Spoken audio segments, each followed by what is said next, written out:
a 15-year international career comes to an end. And just like Muhammad Ali, he has shaken up the world.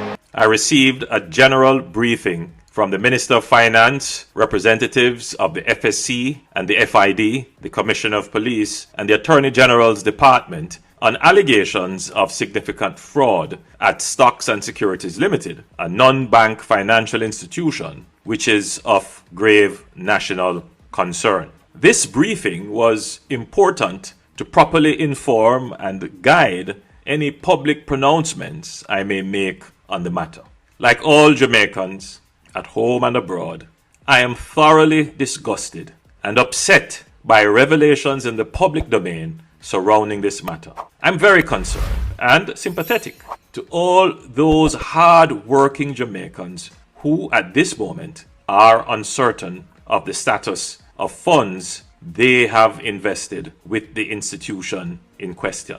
While every investor's distress must be equally acknowledged, there is a dimension of a heightened public sense of betrayal, which I share, that a national icon who has brought so much pride to all of us is also a victim of the alleged fraud.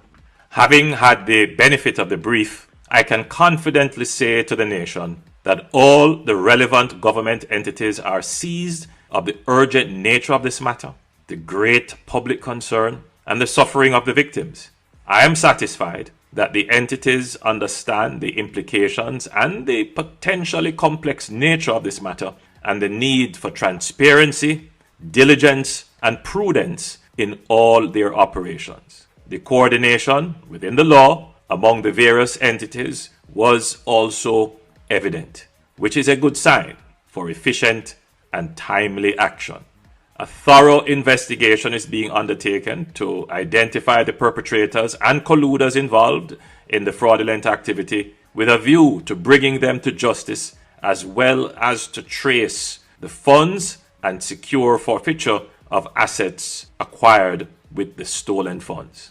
The affected investors and the public can be assured that the investigative and prosecutorial agencies have the necessary competencies and resources and have already started to act decisively to gather information and evidence. No effort will be spared in uncovering the full extent of the fraudulent activities and in bringing the perpetrators to justice. While this matter has sparked immediate fear and general concern, there is absolutely no need for panic about the strength and soundness of the financial system as a whole. As a result of significant reforms implemented over the last 2 decades, Jamaica has a strong and vibrant financial system in which the public can have confidence. Our financial system is recognized as the leading financial market in the region, and it is a source of competitive advantage for us.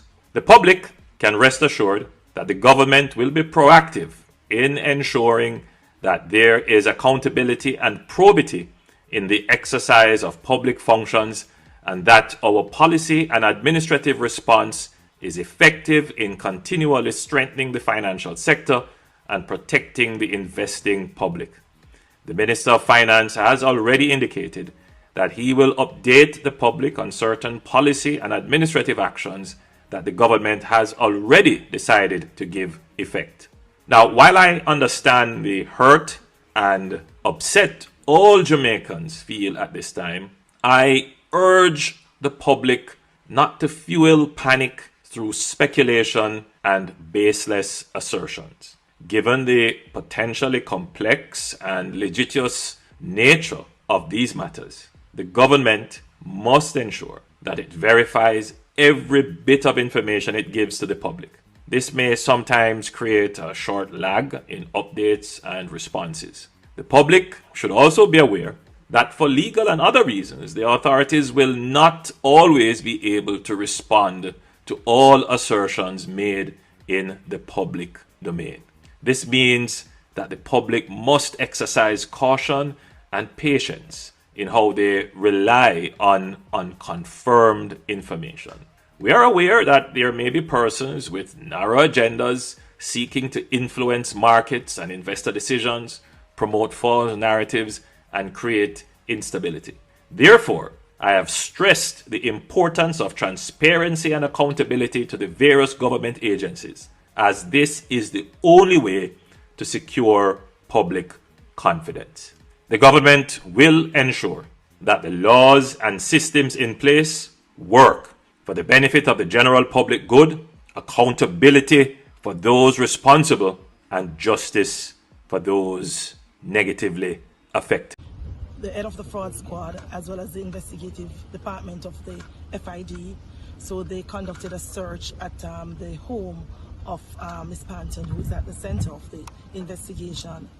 So far, not much I can share about the search. What I can tell you that they have taken some documents that they believe could be of assistance to them.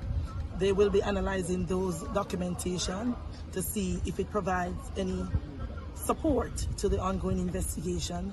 They have also taken into their custody some cell phones, which will be analyzed. So at this stage, we don't know what's going to come of this search, what it will lead to, but so far, that's where they are with the investigation at the moment. And I spoke with the investigators. There may be other searches that they are contemplating, because the investigation is like a puzzle. So as you look at one piece, you see where another piece take you to another location. So I know that there, from my discussion with them, there are likely to be other searches relative to this investigation. Can you tell us about the health of the accused in this matter? Well, you know that is not within my scope, because I don't know medical term.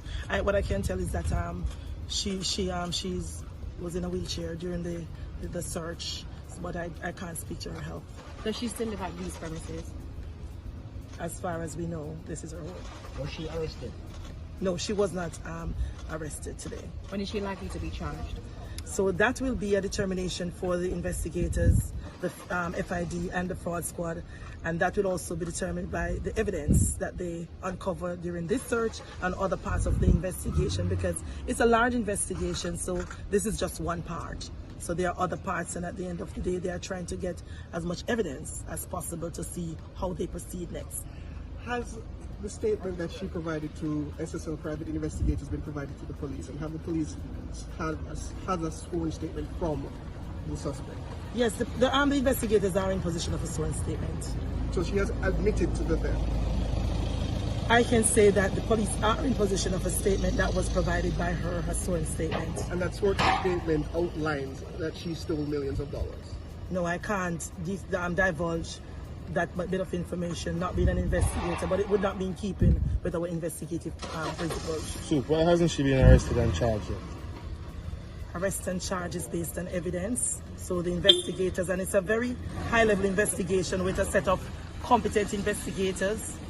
We know an investigation like this, you want to make sure that you have all the evidence that you need before you. So they're not going to rush into any part of the process. They are going to make sure that everything is meticulously done to ensure that when they get to a point that someone can be charged, then they have evidence to put the matter before the court and have it tested and get a result. Are all the suspects on your radar? I did not get that from the investigators. Is she cooperating with the police? Yes, she is. Is she there right now? Well, she was at the location because the search was supervised by her attorney, and she was also present to observe what was happening. So everything was done in clear view of her and her attorney.